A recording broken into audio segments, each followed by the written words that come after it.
আসসালামু আলাইকুম, welcome back to my channel. আমি এখন ঠিক আমার গ্রামে বাড়ির সামনে দাঁড়িয়ে আছি। আন্ডার কনস্ট্রাকশন, ইয়াস, আন্ডার কনস্ট্রাকশন।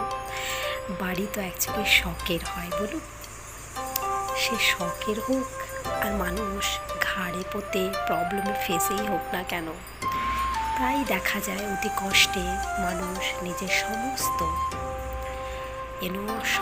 জীবনের আর্থিক সঞ্চয় লাগিয়ে দেয় একটা বাড়ি তৈরি করতে।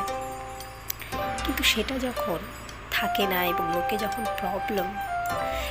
প্রবলেমের মুখোমুখি করে এবং সেটা একটা ইস্যু দেখায়, হাউ প্যাথেটিক ইট ইজ, প্রায় নাই করেও 50% সেরকমই প্রবলেমে আমরা আছি। আপনি বলুন, আছি আর কি। তো এই শখের বাড়ি শখই থেকে গেল, থাকা তো আর হয় না, বন জঙ্গল হয়ে ধুলোবালিতে ধুলির স্বাদ হয়ে পড়ে আছে। মাঝে মাঝে গিয়ে এই একটু গাছে জল দেওয়া, একটু ঘর দর পরিষ্কার করা হয়। কি বলবো, টপিক আমার শখের বাড়ি নয়, টপিক হলো এই যে কিছু মানুষের মেন্টালিটি, কিছু মানুষের জানি না ওনারা রিয়ালাইজ করেন না এতখানি কিভাবে হতে পারেন, কিভাবে অন্যের প্রবলেমটা ওনাদের প্রবলেম মনে হতে পারে এবং নিজেদের ক্ষেত্রে সেটা চোখে বলে ছেড়ে দিতে পারেন। মানে আমি বুঝে উঠতে পারি না, সত্যি আমাদের মধ্যে অনেকেই আছেন এরকম। অনেক বড় বড় কথা আমরা বলে ফেলি, অজান্তে বলি বা ভুলবশত বলি বা একটা ক্রেজে একটা রেসে বলে ফেলি, কিন্তু সেটা কখনো আমরা ভাবি না যে এটা আমার ক্ষেত্রে হলে বা ওই জায়গায় আমি হলে বা ওই সিচুয়েশানে আমি থাকলে কি করতাম বা কি হতো বা কতটা আমি ফিল করতাম বা কতটা আপনভাবে সেটাকে নিতাম। হয়তো এখানে লাইট দেখা যাচ্ছে না, কারণ একদম সন্ধে রাতে আমার এটা নেয়া একটা পারপাসে নিয়েছিলাম, তাই আমি সেই ভিডিওতে ভয়েস ওভার করছি। এতে আপনার আমার গ্রামের বাড়িটারও একটু টাচ দেখা হয়ে যাবে এবং আমার কথা শোনা হয়ে যাবে। তো যাক, দুঃখ হয়, আমি শুনেছি মানুষের তরে। এই দেখুন না, আমরা পৃথিবীতে আসি একাকী, সবাই একা আসে, আপনি আমি আরও যারা আছে তারা সবাই একা আসি। কিন্তু এই দুনিয়ায়, এই পৃথিবীতে আমরা কি একা চলি? একটু ভেবে দেখবেন না, আমরা ঠিক কারো না কারো উপরে ভরসা করে হোক, কারো না কারো হাত ধরে, কারো না কারো উসিলায়, কারো না কারো ডিরেকশনে, কারো না কারো কথার প্রভাবিত হয়ে, কারো না কারো অঙ্কন বা পদক্ষেপ অবলম্বন করে আমরা এগিয়ে যাই। তো এটাই তো হলো, আমরা অন্যের তরে, অন্যরা আমাদের তরে, এক দুসরের হাত ধরে আমরা এইভাবে এগিয়ে যাই। তো আমি আরেকটা গল্প বলতে চাই। শুনেছেন, আমি তো বই পড়তাম আগে, এখন হয়ে উঠছে না, বেবি এখন ছোটো বলে, তাই আমি বই পড়েছি। মানে আপনার প্রিয় অ্যাসেট হতে পারে বা প্রিয় সন্তান মানুষ পাশের বাড়ি কোনো অচেনা গ্রামেও ঢুকে গিয়ে কারো বাড়িতে রেখে গিয়েছেন এবং ক্ষণিকের জন্য নয়, ঘন্টা খানেক, 1 দিন 2 দিন 5 দিন কোনো অসুবিধেই পড়ে ডিলে হয়েছে আসতে। অ্যাকচুয়ালি সমস্ত গোটানো আপনি দেখছেন আমাদের বাড়িতে, আমরা বেরিয়ে যাব বলে ট্রেনের টাইম হয়ে গেছিলো এবং হ্যাঁ টুমরো আমরা বেরোবো, দিয়ে অনেকটাই আমরা গুটিয়ে টুটিয়ে রেখেছিলাম যাতে আমরা সহজে বেরিয়ে যেতে পারি। তাই এরকম লন্ডভন্ড একটু দেখছেন, নোংরা দেখছেন। যাক, তো বলছিলাম, কোথায় বলছিলাম, জাস্ট মিস আউট হয়ে গেলাম। তো ওটাই, আমরা অন্যের তরে আমরা যদি সত্যি স্যাক্রিফাইস করতে পারি আমাদের এই জীবনটাই, এই পার্থিব জীবনটা, এই পার্থিব লালসা, এই পার্থিব ভালোবাসা এবং এই লাইফটা যদি আমি মনে করি অন্যের জন্য, সেটা যদি আমরা ত্যাগ করতে পারি, যদি উৎসর্গ করতে পারি, তাহলে কতটাই না ভালো লাগে।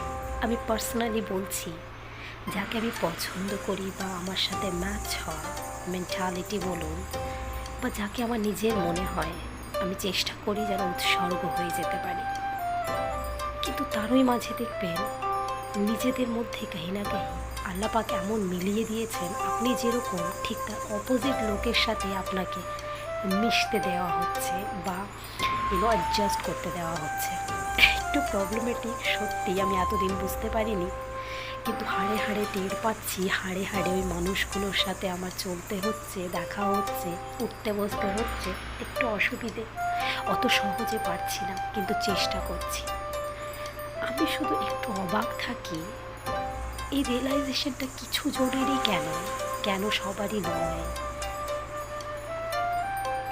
কেন আমি আমার মতোই মানুষের পৃথিবীতে কম পাই?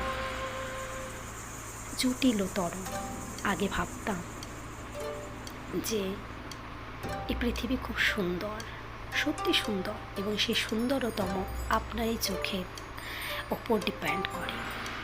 যদি কেউ বলে এই পৃথিবী সুন্দর, মিন্স ওর মনটা পরিষ্কার এবং উনি সুন্দরই দেখতে পছন্দ করেন। সেম আমি যদি কারোর সাথে মিশি এবং কারো যদি পজিটিভই বলি, কারো যদি আমি ভালো জিনিসটাই দেখতে পাই, ইটস মিন আমি আমার মনটা ভালো এবং আমি ভালো দিকটাই ওনার বেছে নিয়েছি। কিন্তু এরকম কেন হয়? মানুষ নেগেটিভ জিনিসটা নিয়ে এবং কারো যে জিনিসটা আমি জানি না, আমি পারি না বলে আমার এটা কষ্ট হয় মেনে নিতে, কষ্ট হয় আবার করে নিজেকে তৈরি করতে, তার ফেস করতে। আই কান্ট, সত্যি আমি পারি না। কী করে এত ধরনের মানুষ আল্লাহ পাক বানিয়েছেন এই দুনিয়ায়, বিস্ময়কর এবং অবিশ্বাসনীয় এবং অবাক করে দেওয়ার মতো। সত্যি আমরা কেউ কারোর মতোই নই। এত ধরনের পিপল আছি আমরা এই দুনিয়ায়, এই পৃথিবীতে, মানে কেউ কারোর মতো নয়। কোনো জিনিস আমাদের এক দুসরের সাথে ম্যাচ করে না, কোনো জিনিসই। হ্যাঁ, একটা পার্টের কথা জরুরি আমি মনে করব, সেটা হলো এটা নয় যে আপনি ফুল অফ নেগেটিভ বা ফুল অফ পজিটিভ, এটা ভাববো না। কারণ মিক্সড, আমরা মেড অফ মিক্সড, ভালো খারাপ দুটোই দিয়েছেন আল্লাহ পাক। কারো ইন্টারনাল ভালো তো এক্সটার্নাল মেবি অতটা ভালো নয়, একটু মিক্সড করার চেষ্টা করেছেন আল্লাহ পাক। এতে আমাদের সুবিধা অসুবিধে দুটোই রয়েছে। তো কী বলবো, অনেক কথা, অনেক কিছু ডিসকাশন, মনের মতো মানুষ না হলে পেরে ওঠে না, করতে ভালো লাগে না সমস্ত কিছু, এই আর কি। তো যাক, আজকে তো প্রায় পুরো বাড়িটাই দেখা হলো অল্প অল্প করে, একটু কোথাও ডার্কেন এবং কোথাও আলোকিত হয়ে। আমি চেষ্টা করলাম সমস্ত যেন আমার স্মৃতিতে থাকে এবং আমাকে রিমাইন্ড করুক যে সত্যি মানুষের অতি কষ্টে একটা বাড়ি দেওয়া, অতি কষ্টে নিজেকে তৈরি করা, অতি কষ্টে যে কোনো মানুষের যে কোনো কিছুই কষ্ট করা। তো আমরা চেষ্টা করব সেই কষ্টের যেন মূল্য দিই। প্রত্যেকে আমরা, আমাদের উচিত প্রত্যেকের সাথে ভালো ব্যবহার করা, এবং স্পেশালি শুধু ওটাই নয় যে আপনার সাথে ভালো ব্যবহার করবে তার সাথে ভালো, আমরা সেরকমই করি। जो जैसा वो तैसा, जो जैसा करेगा उसको वैसा ही भरना पड़ेगा, এরকমও একটা স্টেটমেন্ট আছে। বাট চেষ্টা করব, আমিও নিজেও চেষ্টা করব। তো এই হলো পুরো বৃত্তান্ত। আমি শুধু রিকোয়েস্ট করব এই মানুষদের, যেটা আপনি অন্যকে বলছেন সেই জিনিসটা কি আপনি করছেন একবার ভাববেন, একবার ডিপ থিঙ্কিং করবেন, তাহলেই আপনি বুঝতে পারবেন। শুধু আঙ্গুল দেখিয়ে অপরকে বলে দিলে হবে না, অপরের সিচুয়েশান বুঝতে হবে, অপরের জায়গায় রেখে যদি আপনি না পারেন পরবর্তীকালে কেউ ধরিয়ে দিলে সেটা বিশ্বাস করতে হবে এবং একটু রিয়ালাইজ করে সেই জিনিসটা যেন পরবর্তীকালে না করেন। আমার মনে হয় খুব ভালো হয়। এরকম আশেপাশে প্রচুর লোক আমরা পাই, প্রচুর দেখতে পাই, তার সাথে ডিলিংস করতে কাহি না কাহি আমাদের মতো সরল মানুষদের একটু অসুবিধে তো হয় বটে, কিন্তু আল্লাহ পাকই যথেষ্ট। তা তিনাদের নিয়ে চলতে এবং আমাদের নিয়ে চলতে ওনার উপরে ভরসা রাখবো। আস্থা রাখবো। ধন্যবাদ।